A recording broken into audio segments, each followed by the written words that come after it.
much for joining me for another quick and easy recipe. Today, I'm gonna be making for you my famous dessert. It's a tres leches cake, and it always makes me laugh because it's so effortless to prepare and it's always a showstopper no matter where I bring this to.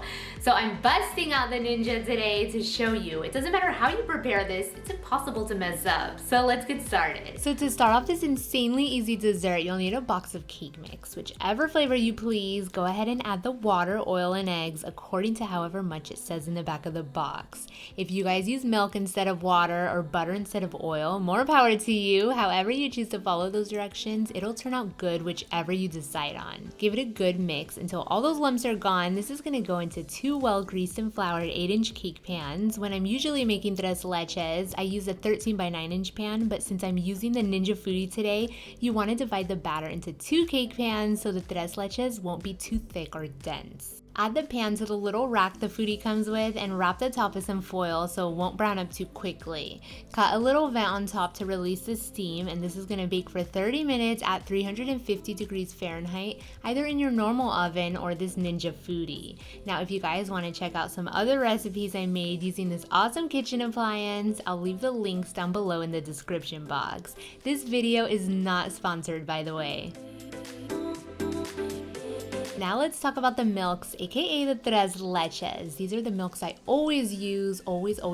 I don't know why I bought low-fat evaporated milk here. That was clearly by accident. I never buy anything low-fat, you guys. Of course, you'll need a can of sweet, thick, creamy condensed milk, and in my opinion, the star of this tres leches, the milk that really stands out of the rest, a can of crema media table cream. If you're not able to find this, you can always use this crema mexicana. As long as it says table cream on it, you're good to go.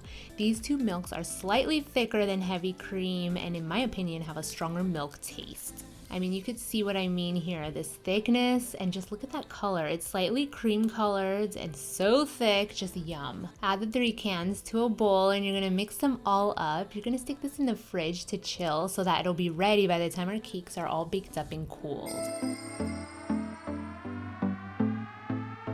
After 30 minutes, the cake should be ready. You're gonna carefully take it out and remove the foil. Now, as you can see here, it baked up nicely. You always know the cake is ready when it starts pulling away from the edges of the pan. As for the other cake, I popped it into a regular oven and I wanted to show you guys the difference. The one cooked in the oven is a little more golden brown on top. So put those to the side, and once the cakes are cooled, it's finally ready to finish these up to enjoy a slice. Poke a few holes in the cake so all the liquid could get into it, and this is best done the day before for full absorption. And you can top this with some freshly made whipped cream, but I'm using this aerosol whipped cream today, which should be added to the cake the second that you're about to serve it. For the second cake here, I wanted to show you another method. You can just add the cake right into a plate, and after poking a few holes, just pour the milk mixture right on top. If you went ahead and did make the fresh whipped cream, go ahead and pipe a barrier around the edges so that it won't leak down the sides of the cake.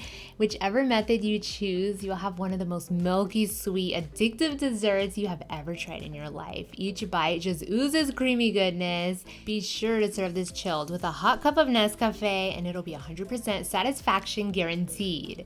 If you guys enjoyed this recipe, be sure to give this video a big thumbs up. Leave your comments down below and stay tuned for more quick and easy recipes, all of them always with a unique twist.